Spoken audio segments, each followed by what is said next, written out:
ಧರ್ಮಾವಳಿಗೆ cancer ಉಂಟಾ? Final stage ನಲ್ಲಿ ಇದ್ದಾಳೆ.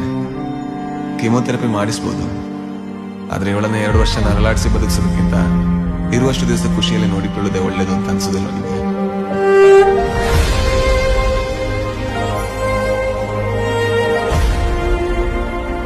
ನಾನು ಪ್ರೀತಿ ಮಾಡಿದವ್ರನ್ನೆಲ್ಲ ಕಳ್ಕೊಂಡೆ. ನಿನ್ನ ಮಾತ್ರ ಹೇಗಾದ್ರೂ ಮಾಡಿ ಉಳಿಸ್ಕೋತೀನಿ ಅಂತಿದ್ದೆ ಚಾರ್ಲಿ. ನನ್ ತುಂಬಾ ನೋವಾಗ್ತಿದೆ ಚಾರ್ಲಿ. ನನ್ಗೇನೇನ್ ಮಾಡ್ಬೇಕಂತ ಗೊತ್ತಾಗ್ತಿಲ್ಲ. ನನ್ ಕೈಲಿ ಸಾಧ್ಯನೋ ಅಷ್ಟು ಪ್ರಯತ್ನ ಬಿಟ್ಟಿದ್ದೀನಿ.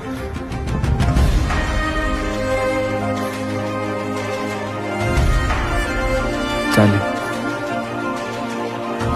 ನನ್ನ ಎಷ್ಟು ಪ್ರೀತಿ ಮಾಡ್ತೀನಿ ಚಾರ್ಲಿ.